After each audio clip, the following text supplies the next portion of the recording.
What's up, and welcome into Under the Hood with me, Jonathan Hood. Please like, share, and subscribe and comment on our college football conversation that we're going to have here. Make sure that you check out some of the other content that we've had up, including the latest on the Chicago Bulls and what they've done over the last 10 games or so. Also, of course, the Chicago Bears. Bears are tied for first place as we record this with the Detroit Lions. Plenty of content with my crazy cousin Wiley. We talked about that on Monday's show, and so much more. Don't forget the merchandise as well is available in my link tree. It's in the bio of our podcast, and of course on YouTube as well. Look for my link tree. Check out the Under the Hood merchandise. You need a hoodie. Protect your hoodie at all costs this fall and winter by checking out Under the Hood with Jonathan Hood. My hoodies are there, T-shirts, tumblers, mugs. It's all there. Under the Hood merchandise available right now. It's time to talk college football. And if we're going to talk college football, we're going to talk to Darius Brockett from SiriusXM College Sports Station, also at Brockett Media as we have our conversation. As you listen and watch what we do, make sure that you follow Darius at Brockett Media for his content on college football. And he joins us once again on Under the Hood with Jonathan Hood. Sir, I appreciate your time. Thank you for having me. As always, this is very fun. Before we were on air, we were talking about the Bears. Yep. I'm excited for them. Not a Bears fan, but a lover of good football. And I've like I said, I just wanted to see Colston Leveland become the guy, and now it's there. And I've been excited to watch the Bears because a lot of people tried to throw away Caleb Williams after 1 year, and I've had my takes on people talking about rookie quarterbacks, giving them the crown early or just not letting them develop. This is what happens, people. I am happy for the Bears. I'm happy for the city of Chicago. Everything's going good so far. Shout out to the Bulls. You guys got 3 good players out there. Buzelis, Vucevic, Giddy. Like, shout out to the city of Chicago in sports right now. Well, it's all about youth, right, Darius? It's like if you've had your problems, you draft well, you acquire talent that fits your program, and like the future's bright. Bedard with the Blackhawks, same thing, leading the NHL and scoring. There's a lot of that's going right for Chicago sports. We've had to eat dirt for a while, and so finally we're able to see some things come to fruition for the Chicago sports team. Cade Horton on the baseball side, second in Rookie of the Year voting. White Sox got some young players, so it's about guys 25 and younger trying to be able to redefine Chicago sports, which I'm now really cool. It's just the Sky's turn. They're up next. Figure it out. Last time you guys were good, it hasn't been a long time, but it feels like a long time. So Sky, you guys are up next. Well, you ladies are up next. Yeah, that would be nice. Maybe I think the best part for the Sky, the thing that would is probably Dynamite. That probably, and I'm talking about their front office, not their players. Oh yeah, gotta. You might want to hit the plunger on the Sky front office. And firing the previous head coach into Coach Teresa was kind of weird. Like she got that team in a good place. Then you guys blow it up and you go, let's make Angel Reese do something completely different. And you brought in all these vets that are way past their prime. I questioned it a lot, but also, Angel, if you are going to be the face of this franchise, please expand your game to just getting rebounds and shooting in the paint. Use the mid-range that you had in college. Use it. Darius, I think that she's copyright the phrase "me bounce" with the M-E. Yeah, I give her that. She's earned the me bounds, especially leading back-to-back years in rebounds. You know what? Credit to her. But yeah, they're me bounds. It's not even about the team. Just like me, I'm getting the offensive rebounds and the putbacks. She gets 10 and 10 before you can even sit down comfortably watching the Chicago Sky game at Wintrust Arena. It's amazing. But there's lots to discuss here. Let's start here, and then we'll work our way through. You saw the latest with Brian Kelly, the former LSU coach, yes, fired by LSU, suing for his money. Apparently, LSU feels that they fired him because of cause. Is the cause because you were not a good coach? I didn't think he got fired because of cause and not cause. Like, and give it to the old man who don't like. I think it's so odd that a program like LSU made this mistake, then try to go back and say, "Hey, let's work some of this out." Like Dan Wetzel reported that Brian Kelly's representatives, he rejected 2 settlements where they first said, "Hey, let's do 25 million." Then he goes, no. Then they're like, hey, what about 30 million?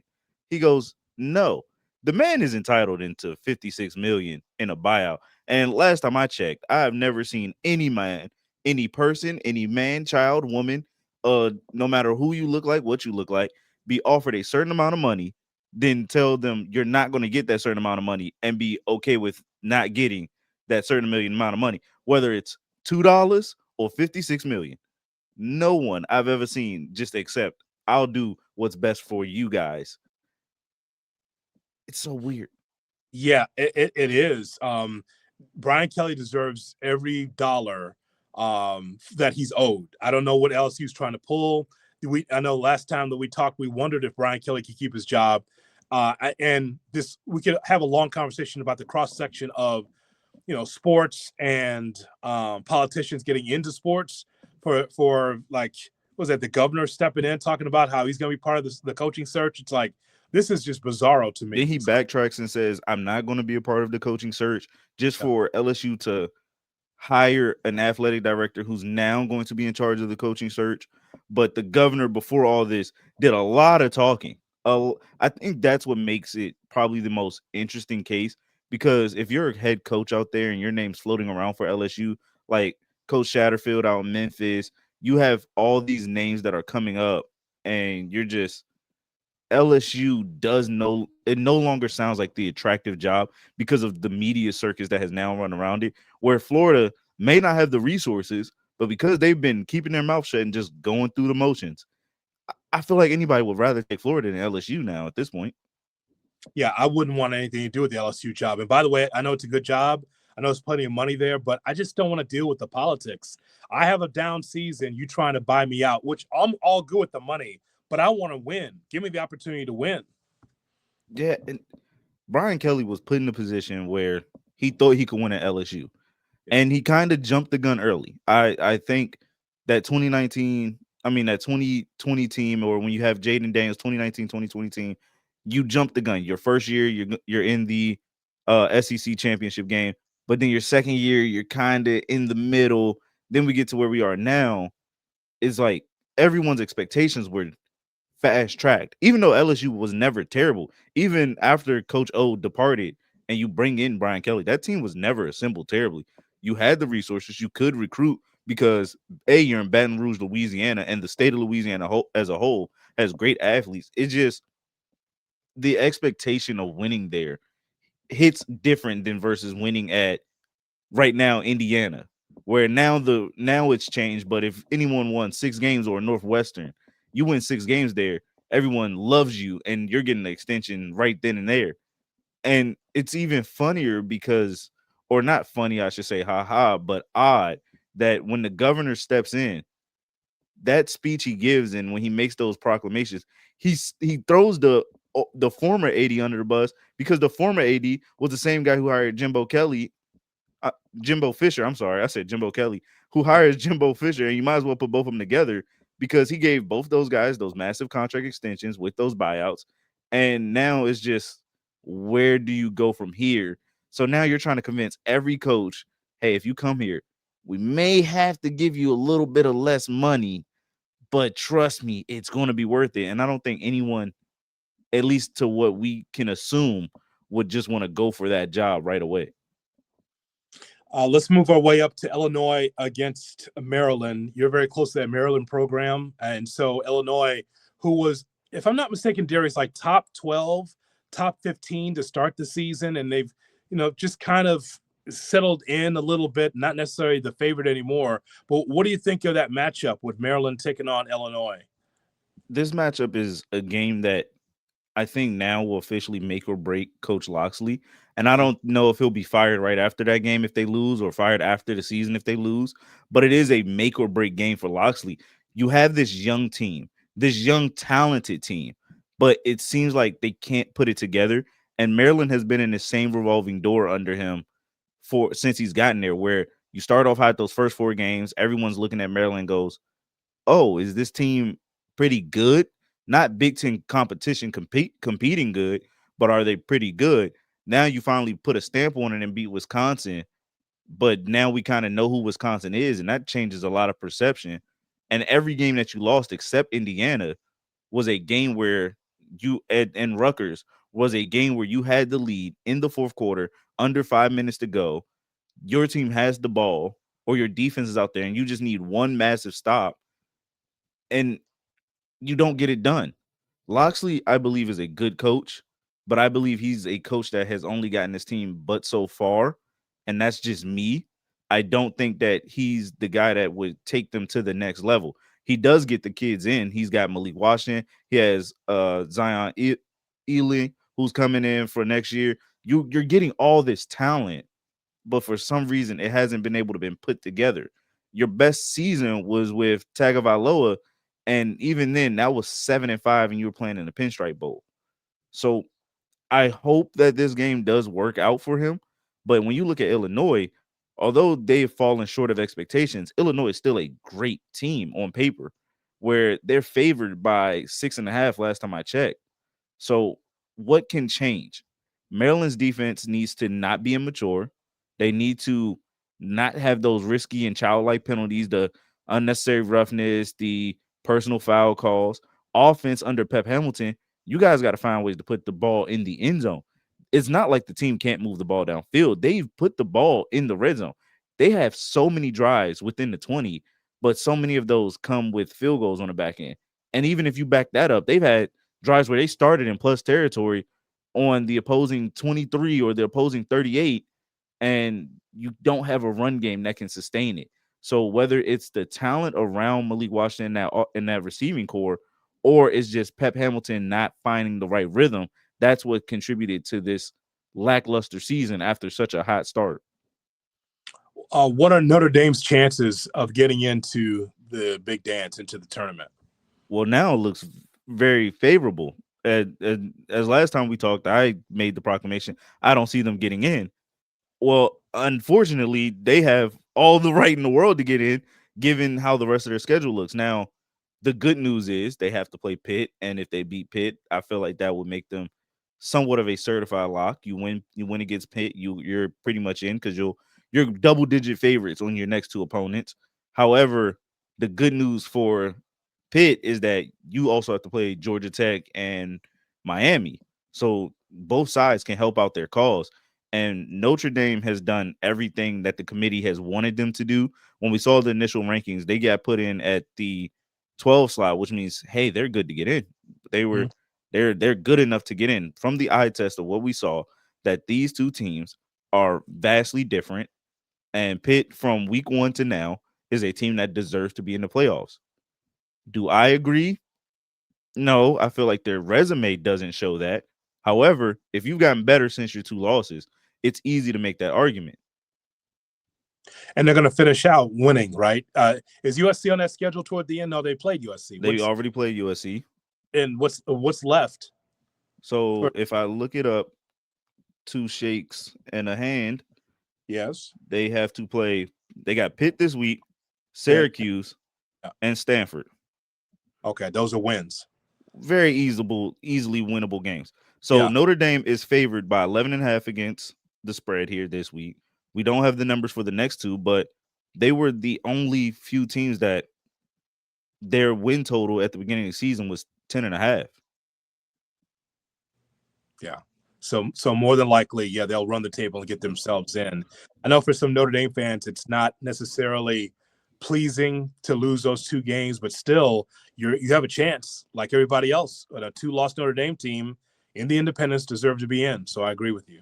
I think if you're Notre Dame or you're a fan base, it doesn't matter, because the committee back-to-back years have kind of given us the reason that Notre Dame would almost have a seat at the table regardless of how it looks. If as long as they win, as long as they have a above 500 record. When you look at the schedule and you look at their resume, they lost to Texas A&M, which is fair. They're clearly top 3 team, and most likely will be a top 3 team tonight. As this is being recorded on Tuesday, it'll be a top 3 team. They lost to Miami, which that loss is considered a good loss when you look at how Miami looks. They beat a Louisville team who Miami lost to, so it helps your record.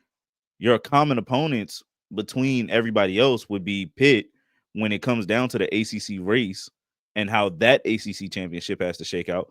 So it doesn't matter. The committee kind of showed us winning only matters in November because that's when they finally come together. Anything you do beforehand kind of seems to get washed away unless there are teams that they think are very close in how they should be stacked in the standings.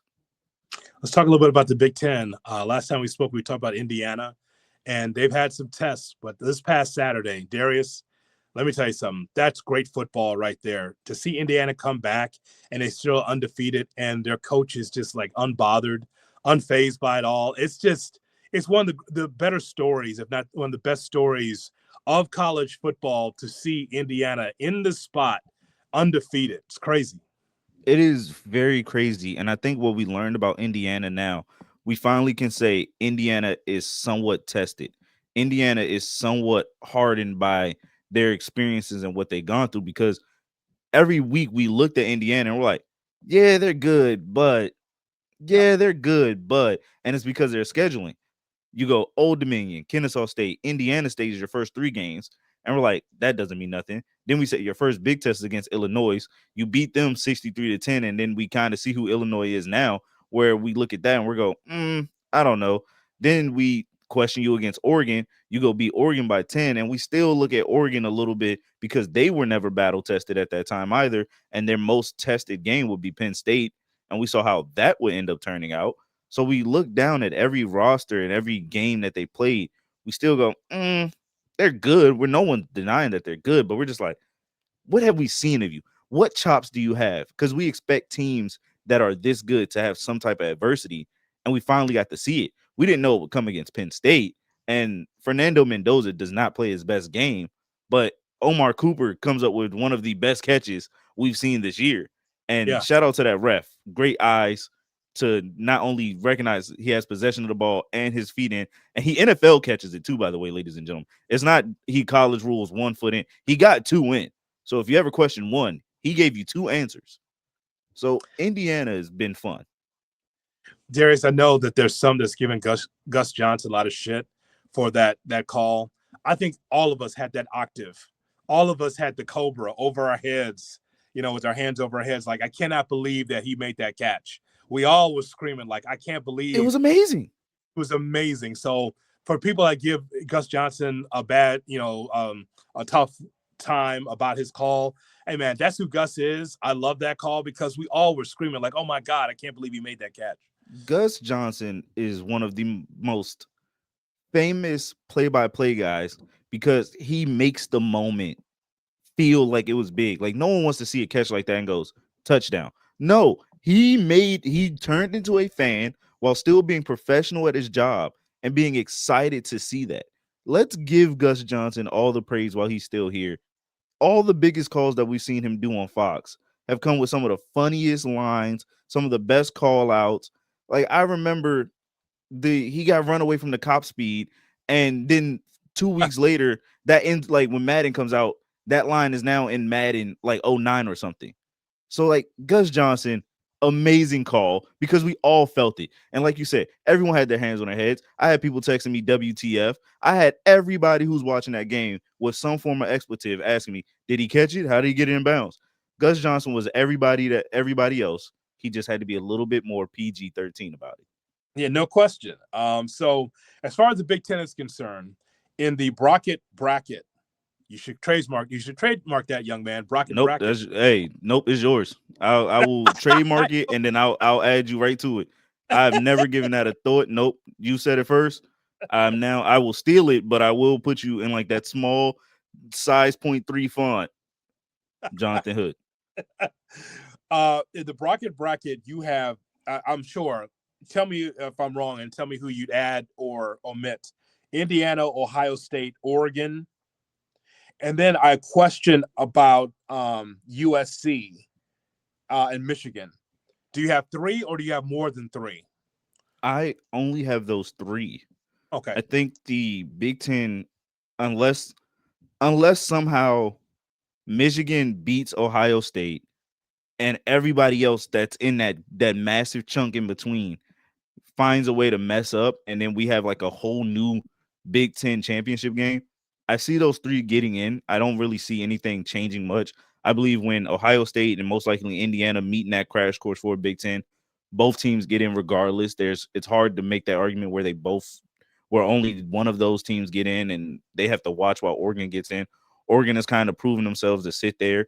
Unless something dramatic happens, it's hard to see. And again, USC still in the chance for winning the Big Ten. They have the potential, but I don't really see it happening.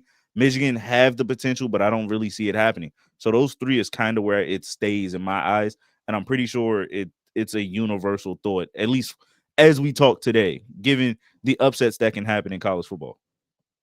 As far as the SEC is concerned, as a Georgia guy, I cannot wait for Georgia, Texas. I'll just tell you my thoughts on Georgia, Darius. I think that Georgia's good, but not elite. I think that at the quarterback position, Fair. I think that it's gotten better. I just think defensively at times there's some lapses. That's for any college football team, but I just feel like Georgia's at a good point where I think they can make a very solid bowl game, an upper echelon bowl game, but I don't see elite. But I look forward to the matchup against Texas because I think that this will be quite the test. Tell me how that game lays out in your mind. I've had Georgia as a team that at the beginning of the season, with the inexperience, with them losing so much roster turnover, I still thought they could make a deep run in the college football playoffs. I never once thought Georgia was not a team with under Coach Kirby Smart, Mike Bobo as the offensive coordinator, that they couldn't put something together. Now, what it came down to was the how fast can these young kids expedite the process of developing and knowing this Georgia offense, and how fast can these transfers come in and know what they're doing. Well, we've kind of seen it. They've put it on tape, they put it on paper. Your only loss comes to the team that's ranked ahead of you in Alabama. Alabama clearly has shown they're one of the best teams in the SEC, and you were able to hang in there with them. Texas, on the other side of it, they also same conversation. A lot of roster turnover, a lot of new. Arch Manning doesn't look phenomenal as the king of college football that some people dubbed him as when he first got out there, but he's good. He's not terrible quarterback. He's developed, he's grown. However, the offensive line has been what has bit Texas in the butt. And Coach Steve Sarkisian, has kind of accepted that. This is who our offensive line is. We're going to draw the line in the sand. We're going to do as best as we can to make sure they're not put in awkward positions, but that's what Georgia defense does, is put quarterbacks and offensive lines in awkward positions. You have Ryan Wingo out there if you're Texas as a receiver, but outside of that, you kind of still got to make sure Arch is standing before he can get the ball out to him. And Yes. Georgia has done that very well. That game against Ole Miss might have been the best showing we've seen when it came to the second half, because that looked like a all-out shootout with Trinidad Chambliss and then Gunnar Stockton having to duke it out. But the defense, similar against Tennessee, was the stronghold that said, we're going to draw this line in the sand. We're going to prove that we're better than you, and you have to beat us with your defense. And a lot of those teams couldn't. Texas is in that same boat where I don't know if their defense, as good as it is, will be able to keep it going because of that offense and the Texas offense having to go against that Georgia defense. I do think it is going to be a close game, though, a very fun game to watch, but I think it'll be something that'll definitely make Georgia look a lot better on the eyes of the committee, and it will be a nice win for Georgia's resume. I think so too. I think the number was 6.5, 7. I can't remember. And several websites as far as Georgia being favored against Texas. I just like to see the next gear for the Bulldogs. It's a very good football team. Don't get me wrong, but this can be the elixir to be able to try to get better as a team and make them battle tested. Darius, like to be at the top, like in the SEC tournament, as well as trying to vie for the national championship. I just like to see if there's another gear in the team. Dominance. 1,000%. And I think it's because of the offense. The Yeah. offense is a very slow starting offense, and we've yet to see that explosiveness we were accustomed to under Stetson Bennett, under Carson Beck. We haven't got to see that yet. And Mike Bobo has gone through all his criticisms as a coordinator of, why not just let Gunner sling the ball across the field? Just go have it all out, throw it deep. Well, he got to get used to it. There's a lot. And one thing that Georgia's done very well about since the Kirby Smart tenure and Mike Bobo's tenure together as head coach coordinator, they have slow walked a lot of their offenses. And then when they need to, and in those games where you need a spark, they will find a way to do it. So to anyone that does not have confidence in that, take your time. This might be a game you may see some razzle dazzle. You might see a Zachariah Branch reverse swing back pass to Gunnar Stockton. Now he's throwing it deep. You'll see Gunnar start to get comfortable. We know he can run the ball. We know his legs and his frame is what makes everyone excited for him. But you're going to see him get more comfortable as the game goes on, especially if it's a rock fight. In the bracket, tell me where I'm wrong. I believe that you have Bama, Georgia, Ole Miss, Texas A&M, Texas, and I have a question mark with Vandy and Oklahoma. Okay. So there's a lot that has changed. There's a Okay. lot that has changed in that moment. Texas right. A&M clearly the best team in the SEC right now. Mike Elko said it best: 4 road wins, going 4-0 on that schedule on the road, undefeated in conference play. Marcel Reed is by far one of the best quarterbacks in the SEC. Given how in media days everyone was worried that he wasn't there, he's clearly shown that, hey, not only can I do it, but we've won in multiple ways down here at Texas A&M. They won with offense, they won with defense, and hell, they've even won with special teams. So Texas A&M, best team. Alabama, still you're the second best. Why? For those ranked wins, all within conference. I see it that way. Georgia, same thing. That's number 3. Ole Miss, I'll give you where I'll put Ole Miss in there. I have Ole Miss at that 4 spot, but their schedule is what makes me a little shaky. But again, they've won games. I credit you for winning. I don't care how you won. I credit you for winning. Vandy, given that you lost to Texas, that's where I'll make that switch. Texas would jump Vandy, but Oklahoma also would jump Vandy because Vandy has had big moments that they just haven't lived up to, and that's okay. So when it's said and done, I'll have Vandy last, Texas and Oklahoma. It'll go Texas, Oklahoma, and Vandy in that final 3. But Texas A&M, by far the best team in the SEC. That special season for Vandy. Oh man. But hey, it's no shame, right? If No, you don't this is still great. You're gonna have a nice bowl game. I think this is the catalyst for what Vandy would hope to be going forward. The question is, when the Pavia party runs out, when he takes his next steps into adulthood, whether it's the NFL or wherever he goes, can that attitude and swagger that was starting to be built be galvanized into what a culture and set the tone for what that program will be going forward? And I think that is the quiet part that I'm going to say out loud is, how long will this momentum? It's like when you want to go to the gym after you hear a motivating speech, and then you got to wake up tomorrow and you like, I don't like, how long are you going to be motivated to where this becomes a culture thing and not just a we had Diego Pavia thing? Okay, if I said Darius, Texas A&M or the field to win the national championship, you would take? Ooh, ah, uh, You take Ohio State probably, right? yeah, they haven't, like, Ohio State has lost 2 coordinators, Yeah.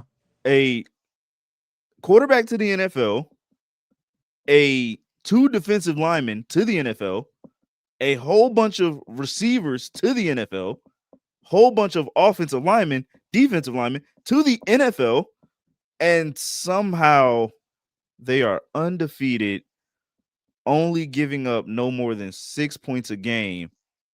And this past week, against 2 weeks ago against Penn State, that was the first time a team has scored 14 since Texas. And when Illinois got 16, but I don't really count it because one of them was a garbage time.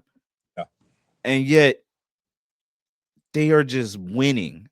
And it's a way that there's no style points, there's no flash, there's no, oh, Jeremiah Smith is catching 22 catches for 200 yards. Carnell Tate is becoming a quiet number 2 option for them.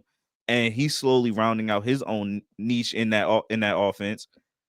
Ohio State, until you prove that you are not the best team in college football and you won a national championship, I still have them as my national champion. I want to argue it so much with myself, but the reality of the proof is in the pudding, and why argue with the data that you've seen? Eye test, analytics, it's hard to argue it. What's the one question I failed to ask you that you're hot on in college football? ACC, that is the most Georgia, dirty Georgia, thing ever. Georgia Tech thoughts? Uh, it's not even about it's the ACC as a whole. They are not doing themselves justice. Currently, there's only two teams that ESPN has predicted that can run the gauntlet and give themselves the best chance of. They are the only two teams that control their destiny. That's Duke and Georgia Tech. And when I was doing College Sports Sunday, we had Heather Dinich on. She mentioned the idea of the ACC not even getting a team in the playoffs. And first thought I laugh it off and I go, that's not going to happen. But then she broke it down. She said the committee values four of the highest rated conference champions. It didn't say who were the four. We just all accepted it was a power four. You can have two group of five teams make the playoffs, one being an at large and one being the highest rated. James Madison, outside of Tulane, is the second best odds to making the college football playoffs from the group of five. And because of how the ACC had Georgia Tech and Miami lose 2 weeks ago, and in this past week, we had Louisville and Virginia lose, you have to root for Georgia Tech, by God, to do everything right, run every table, beat anybody by 40 if you can. When you see Pitt, take Pitt to the back of the yard and punch them in the face, mob style, and make sure the committee respects you enough that when you in that conference championship game, you are a respected enough win. You have to beat Georgia. Like there's so many levels to the ACC chaos where no one has a clear path. Now, do I still think they get a team in? Yeah, but the only way that happens is Georgia Tech or someone other than them have to win the ACC. It cannot be Duke. It cannot be Duke. And the chaos that is within the ACC is what's making them a one bid lead. Where when we first saw everything 3 weeks ago before the committee came out, it was a lot of confidence. This could be a two bid team. And now you barely might just get one, and maybe not even the best one. The best team, the best talented team will be Miami, but the best coach team is Georgia Tech. Brent Key is going to have a lot of offers if he hasn't had offers already to be a head coach going someplace else. Georgia Tech's a good spot, but I know there's a lot of openings and people have been keeping their eyes in the Georgia Tech program. They have, and I don't see him going anywhere. I Yeah. don't see him leaving. You played there, it's your alma mater, and you built a culture there that people are starting to love and not just tolerate. It'd be hard to see him leave Georgia Tech unless it was a massive job that he just couldn't say no to. You would have to make an offer he can't refuse to. Tell people, Darius, where they could find you and what you've been doing as of late on YouTube. You can find me as Brockett Media, as Jonathan said earlier. As of late, I have, if I were the committee where I get a couple friends, and every week we're just trying to see, did the committee get it right? So after they drop their rankings today, as recorded Tuesday, I'll be shooting on Wednesday and probably get it up that same day, or it's out Thursday, and just go watch and let me know, who do you have in your rankings. I can't put out rankings because I've deemed I'm not smart enough. I'm going to bite that bully and say I am no genius. I don't know anything. I just go based off eye test and analytics. I try to be as objective as possible. Even when people ask about Miami, I say, do Miami deserve to be in the playoffs? Hell no. However, should that gap between them and Notre Dame be that far? Hell no. It should be a lot closer because now, like I said earlier, all of them will have common opponents.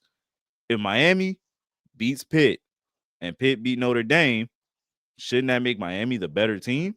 We won't know until we cross that bridge. But also, Miami has beat Notre Dame. What are we doing here? Why is the gap so far? How do we do these things? So all that, I cannot argue it. Does Miami deserve a playoff chance? Probably not. I'm not going to argue that. They didn't do anything to help their case. Yeah, you beat Syracuse by 50 by like 20 something points. That Right. doesn't help your case. So that's what I'll be doing. If I were the committee, me and some other knuckleheads and some idiots, they are probably some of the smartest people. And I know it sounds like I'm just joking. They are actually very intelligent. They know a lot more than me when it comes to this. They help me out. So come watch, give your opinion, who should be in, who should be out. As that season starts to wind down, I'm going to transition from college football to college basketball, start covering Terps basketball a lot more, both men's and women. I post that stuff on LinkedIn. I have articles already for the football season on LinkedIn. So you guys can follow me there at Darius Brockett if you want to read those. Just stick around. I have fun. WNBA season's over. I want to get back to that stuff when it comes around, especially now that we're still waiting for what's going to happen with that contract and if they're going to get good CBA. Yeah, CBA. Yeah. Yeah, it'll be collective bargaining for, yeah. Had to sit there and like brain fart for a moment. But yeah, let's see if Kathy's going to remain the commissioner of the W. I like it's a little drama. I can admit WNBA might be my most favorite dramatic sport out of all the sports that I've covered.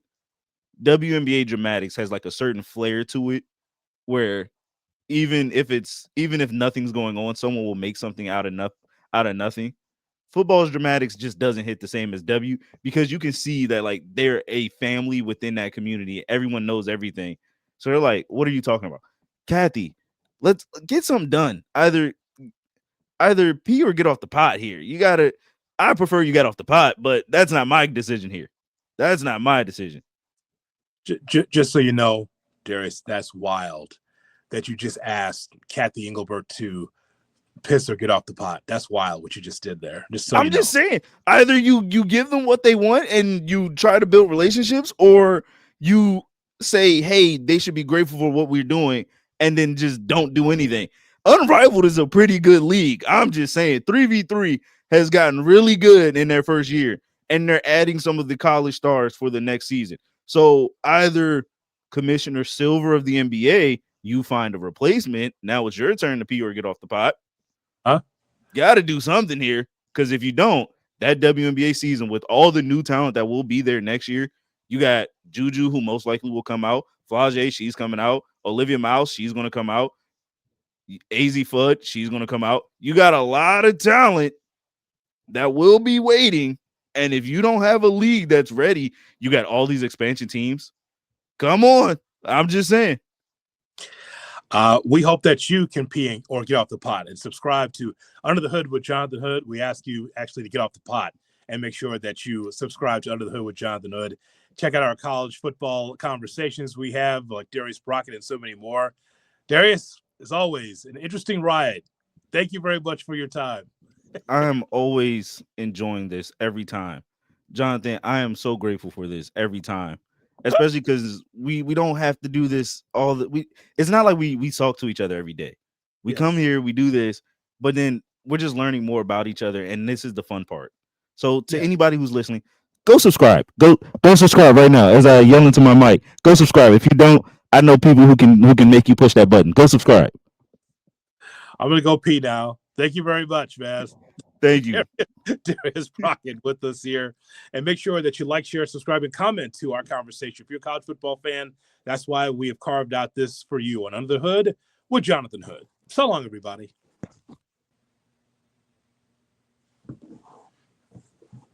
Great to hear from Darius Brockett and talking college football. Make sure that you like, share, and subscribe. We do on Under the Hood with Jonathan Hood. Thanks so much for watching and listening.